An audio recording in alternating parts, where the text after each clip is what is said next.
El pantano de la luna H.P. Lovecraft. Dennis Barris ha ido a alguna región remota y espantosa que desconozco. Estuve con él la última noche que pasó entre los hombres, y oí sus gritos cuando ocurrió, pero los campesinos y la policía del condado de Meath no llegaron a encontrarle a él ni a los demás, aunque batieron el terreno hasta muy lejos. Y ahora me estremezco cuando oigo cantar las ranas en los pantanos, o veo la luna en parajes solitarios. Conocí bastante bien a Dennis Barry en América, donde se había hecho rico, y le felicité cuando compró nuevamente el viejo castillo junto al pantano del soñoliento pueblo de Kildare. Su padre procedía de Kildare, y ahí era donde deseaba disfrutar de su riqueza, en medio de escenarios ancestrales. Los hombres de su sangre habían gobernado en otro tiempo Kildare, y habían construido y habitado el castillo, pero esos tiempos quedaban ya muy atrás, de modo que durante generaciones, el castillo permaneció vacío y en ruinas. Después de su regreso a Irlanda, Barry me escribió a menudo, contándome cómo iba levantándose el castillo gris, torres tras torre, bajo sus cuidados, y recobrando su antiguo esplendor, como la hiedra comenzaba a trepar lentamente por las restauradas murallas igual que había trepado hace muchos siglos, y como los campesinos le bendecían por rememorar los viejos tiempos con el oro procedente del otro lado del océano. Pero pasado un tiempo, surgieron los problemas, los campesinos dejaron de bendecirle, y le rehuyeron como a la desgracia. Y fue entonces cuando me escribió pidiéndome que le visitara, ya que se había quedado solo en el castillo, y no tenía con quién hablar, salvo los nuevos criados y graferos que había contratado en el norte. La causa de dichos problemas estaba en el pantano, como Barry me contó la noche en que llegué al castillo. Fue un atardecer de verano cuando puse los pies en Kildare, momento en que el oro del cielo iluminaba el verde de los montes y arboledas y el azul del pantano, donde en un lejano islote resplandecían espectralmente unas ruinas antiguas y extrañas. El crepúsculo era muy hermoso, pero los campesinos de Baylow me previnieron contra él, y dijeron que Kildare se había convertido en un lugar maldito, de modo que casi me estremecí al ver los altos torreones del castillo dorados como el fuego. El automóvil de Barry me esperaba en la estación, ya que Kildare quedaba lejos del ferrocarril.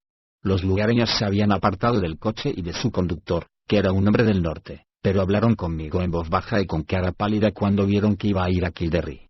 Y esa noche, después de nuestra reunión, Barry me dijo por qué. Los campesinos se habían ido de Kildare porque Dennis Barry iba a desecar el gran pantano. A pesar de todo su amor por Irlanda, América no había dejado de influir en él, y detestaba haber desaprovechado el hermoso y vasto lugar, cuando podía sacarse turba y roturar su tierra. Las leyendas y supersticiones de Kildare no le conmovieron, y se rió al principio cuando los campesinos se negaron a ayudarle, luego le maldijeron, recogieron sus escasas pertenencias, al ver su determinación, y se marcharon a Baylow. Barry mandó traer braceros del norte para que ocuparan sus puestos, y cuando le dejaron sus criados, los sustituyó del mismo modo. Pero estaba solo entre extraños, y esa era la razón por la que Barry me había pedido que fuese con él. Cuando me enteré de cuáles eran los temores que habían movido a la gente a abandonar Kildare, me reí como se había reído mi amigo, porque estos temores eran de lo más vagos, disparatados y absurdos. Se referían a cierta leyenda ridícula acerca del pantano, y de un siniestro espíritu guardián que moraba en las extrañas y antiguas ruinas del lejano islote que yo había visto en el crepúsculo. Corrían historias sobre luces que danzaban en la oscuridad cuando no había luna, y vientos fríos que soplaban cuando la noche era cálida, sobre espectros blancos que revoloteaban por encima de las aguas, y de una imaginada ciudad de piedra que había debajo de la pantanosa superficie. Pero por encima de todas estas espectrales fantasías, y única en su absoluta unanimidad, estaba la que hacía referencia a una maldición que aguardaba a quien se atreviese a tocar o desecar el inmenso majal rojizo.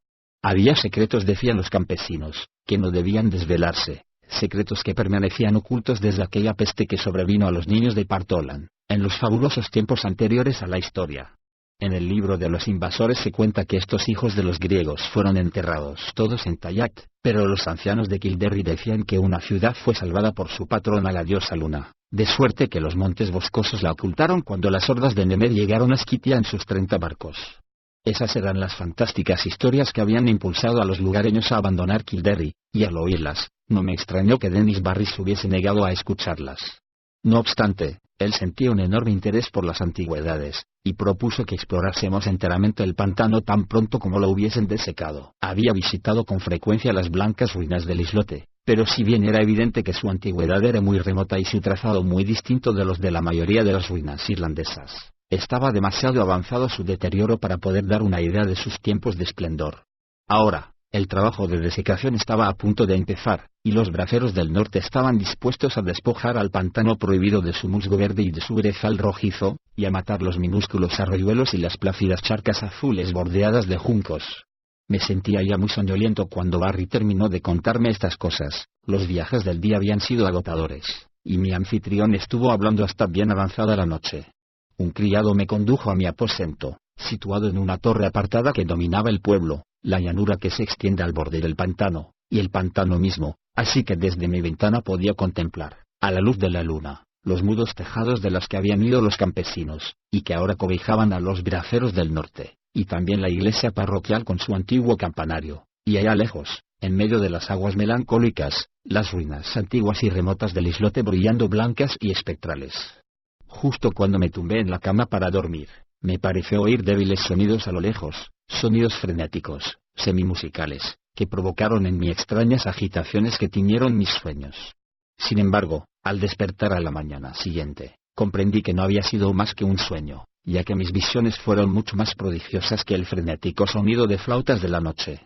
Influido por las leyendas que Barry me había contado, mi mente había vagado en sueños por una majestuosa ciudad enclavada en un verde valle, donde las calles y las estatuas de mármol, las villas y los templos, los relieves y las inscripciones, proclamaban en distintos tonos el esplendor de Grecia. Cuando le conté mi sueño a Barry, nos reímos los dos. Pero aún me reí más al ver lo perplejo que tenían a Barry los braceros del norte. Era la sexta vez que se levantaban tarde, se habían despertado con gran torpeza y lentitud, y andaban como si no hubiesen descansado, aunque sabíamos que se habían acostado temprano la noche anterior. Esa mañana y esa tarde vagué a solas por el dorado pueblo, deteniéndome a hablar de vez en cuando con los abúlicos labriegos, ya que Barry estaba ocupado con los proyectos finales para acometer la obra de drenaje. Y comprobé que los labriegos no eran todo lo felices que podían ser, ya que la mayoría se sentían desasosegados por alguna pesadilla que habían tenido, aunque no conseguían recordarla. Yo les conté mi sueño, aunque no se mostraron interesados, hasta que les hablé de los sonidos espectrales que había creído oír. Entonces me miraron de manera especial, y dijeron que les parecía recordar sonidos espectrales también. Al anochecer, Barry cenó y me anunció que empezaría el drenaje 2 días después. Me alegré, porque aunque sentía que desapareciese el musgo y el brezo y los pequeños arroyos y lagos, sentí un creciente deseo de conocer los antiguos secretos que el espeso manto de turba pudiera ocultar. Y esa noche, mis sueños sobre sonidos de flautas y peristilos de mármol terminaron de forma súbita e inquietante, porque vi descender sobre la ciudad del valle una pestilencia, y luego una avalancha espantosa de laderas boscosas que cubrió los cadáveres de las calles, dejando sin sepultar tan solo el templo de Artemisa, en lo alto de un pico, donde Cleis, la vieja sacerdotisa de la luna, yacía fría y muda con una corona de marfil en su cabeza plateada. He dicho que desperté de repente y alarmado. Durante un rato, no supe si dormía o estaba despierto, ya que aún resonaba estridente en mis oídos el sonido de las flautas, pero cuando vi en el suelo el frío resplandor de la luna y los contornos de una ventana gótica enrejada, supuse y comprendí que estaba despierto, y en el castillo de Kildare. A continuación oí que un reloj, en algún remoto rellano de abajo, daba las 2, y ya no me cupo ninguna duda. Sin embargo, seguían llegándome aquellos aires distantes y monótonos de flautas, aires salvajes que me hacían pensar en alguna danza de faunos en la lejana Maenalus. No me dejaban dormir, así que no pudiendo más de impaciencia, salté de la cama y di unos pasos. Solo por casualidad me acerqué a la ventana norte a contemplar el pueblo silencioso y la llanura que llega al borde del pantano. No me apetecía contemplar el paisaje, ya que quería dormir, pero las flautas me atormentaban, y necesitaba mirar o hacer algo. ¿Cómo podía sospechar que existiese lo que iba a ver? Allí, a la luz que la luna derramaba en la amplia llanura, se desarrollaba un espectáculo que ningún mortal podría olvidar después de presenciado. Al son de unas flautas de caña que resonaban por todo el pantano, evolucionaba en silencio, misteriosamente, una multitud confusa de figuras balanceantes, girando con el mismo frenesí que danzarían en otro tiempo los sicilianos en honor a Demeter, bajo la luna de la cosecha, junto a Yane, la ancha llanura, la dorada luz de la luna, las oscuras sombras agitándose y, sobre todo, el sonido monótono de las flautas, me produjeron un efecto casi paralizador. Sin embargo, en medio de mi temor, observé que la mitad de todos estos maquinales e infatigables danzarines eran los braceros a quienes yo creía dormidos, mientras que la otra mitad eran seres extraños y etéreos de blanca e indeterminada naturaleza, aunque sugerían pálidas y melancólicas náyades de las fuentes encantadas del pantano. No sé cuánto tiempo estuve contemplando el espectáculo desde la ventana de mi solitario torreón, antes de caer en un vacío sopor del que me despertó el sol de la mañana, ya muy alto. Mi primer impulso, al despertar, fue contarle todos mis temores y observaciones a Dennis Barry, pero viendo que el sol entraba ya por la enrejada ventana tuve el convencimiento que carecía de realidad todo lo que creía haber visto. Soy propenso a ver extrañas fantasías, aunque jamás he sido lo bastante débil como para creer en ellas. Así que en esta ocasión me limité a preguntar a los braceros, pero se habían despertado muy tarde, y no recordaban nada de la noche anterior, salvo que habían tenido sueños brumosos de sones estridentes. Este asunto de la música de flautas espectrales me atormentaba enormemente, y me pregunté si los grillos habrían empezado a turbar la noche antes de tiempo, y a embrujar las visiones de los hombres. Más tarde, ese mismo día, vi a Barry en la biblioteca estudiando los proyectos para la gran obra que debía empezar al día siguiente, y por primera vez sentí vagamente aquel temor que había impulsado a marcharse a los campesinos. Por alguna razón desconocida, me produjo miedo la idea de turbar el antiguo pantano y sus oscuros secretos, y me representé visiones terribles bajo las tenebrosas profundidades de la turba inmemorial. Me parecía una imprudencia sacar a la luz estos secretos, y empecé a desear tener algún pretexto para abandonar el pueblo y el castillo. Llegué incluso a hablarle a Barry de este tema, pero cuando se echó a reír no me atreví a continuar. De modo que guardé silencio cuando el sol se ocultó con todo su esplendor tras los montes lejanos, y Kildare resplandeció, completamente rojo y dorado, en una llamarada portentosa. Nunca sabré con seguridad si los sucesos de esa noche ocurrieron en realidad o fueron una ilusión. Ciertamente, trasciende cuanto soñemos sobre la naturaleza y el universo. Sin embargo, no me es posible explicar de forma normal la desaparición que todos sabemos, cuando aquello terminó. Yo me había retirado temprano, lleno de temor, y durante bastante rato no pude conciliar el sueño en el inusitado silencio de la torre. Reinaba una gran oscuridad, pues aunque el cielo estaba claro, la luna, muy menguada, no aparecería hasta altas horas de la noche. Tumbado en la cama, pensé en Dennis Barry y en lo que pasaría con ese pantano cuando amaneciera, y sentí un deseo casi frenético de salir a la oscuridad de la noche, coger el coche de Barry, huir corriendo a Baylow y dejar esas tierras amenazadas. Pero antes de que mis temores cristalizasen en una acción, me había quedado dormido, y contemplaba en sueños la ciudad del valle, fría y muerta bajo un sudario de sombras tenebrosas. Probablemente fue el estridente sonido de las flautas lo que me despertó, aunque no fueron las flautas lo primero que advertí al abrir los ojos. Estaba tendido de espaldas a la ventana que dominaba el pantano, por donde se elevaría la luna menguante, de modo que esperaba ver proyectarse una claridad en la pared que tenía enfrente, pero no la que efectivamente se reflejó.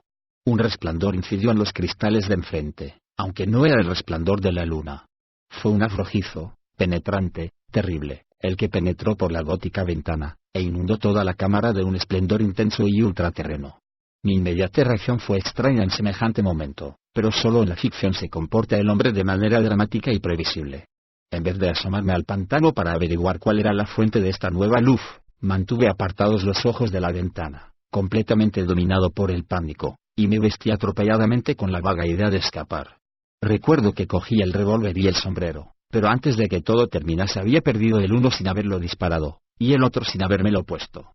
Poco después, la fascinación del resplandor rojo se impuso a mis terrores. Me acerqué a la ventana y me asomé, mientras el sonido incesante y enloquecedor de las flautas gemía, y se propagaba por el castillo y por el pueblo. Sobre el pantano había una riada de luz resplandeciente, escarlata y siniestra, que brotaba de las extrañas y antiguas ruinas del islote.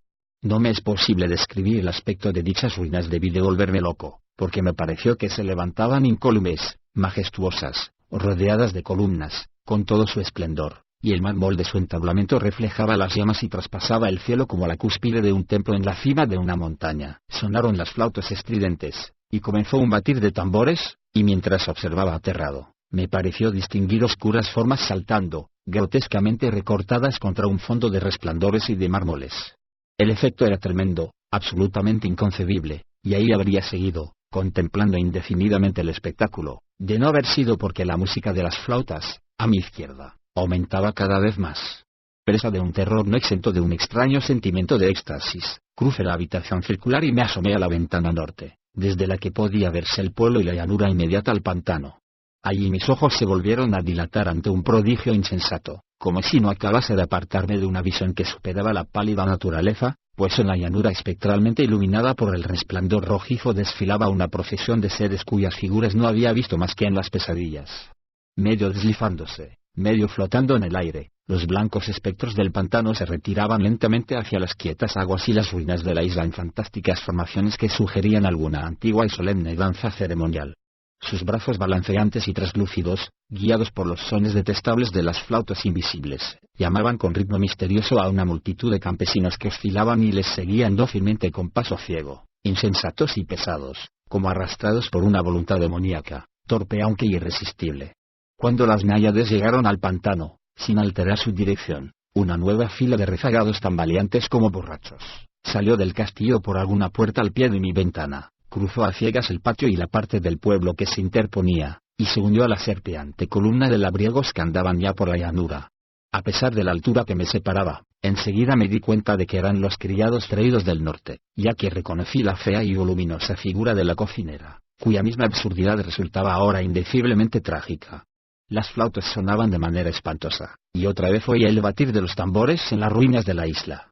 Luego, silenciosa, graciosamente, las náyades se adentraron en el agua y se disolvieron, una tras otra, en el pantano inmemorial. Entretanto, los seguidores, sin detener su marcha, siguieron tras ellas chapoteando pesadamente, y desapareciendo en un pequeño remolino de burbujas malsanas apenas visible bajo la luz escarlata. Y cuando el último y más patético de los rezagados, la cocinera, se hundió pesadamente y desapareció en las aguas tenebrosas, enmudecieron las flautas y los tambores, y la cegadora luz rojiza de las ruinas se apagó instantáneamente, dejando el pueblo vacío y desolado bajo el resplandor escuálido de la luna, que acababa de salir. Mi estado era ahora indescriptiblemente caótico. No sabiendo si estaba loco o cuerdo, dormido o despierto, me salvó un piadoso embotamiento. Creo que hice cosas ridículas, como elevar plegarias a Artemisa, a Latona, a Demeter y a Plutón.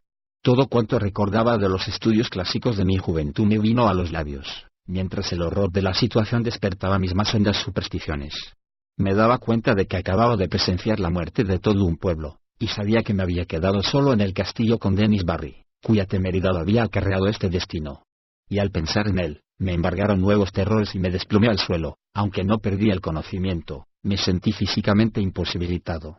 Entonces noté una ráfaga helada que entró por la ventana por donde había salido la luna, y empecé a oír alaridos abajo en el castillo. No tardaron estos gritos en alcanzar una magnitud y calidad imposibles de describir, y que aún me produjo atro en el desvanecimiento cuando pienso en ellos. Todo lo que puedo decir es que procedían de alguien que había sido amigo mío.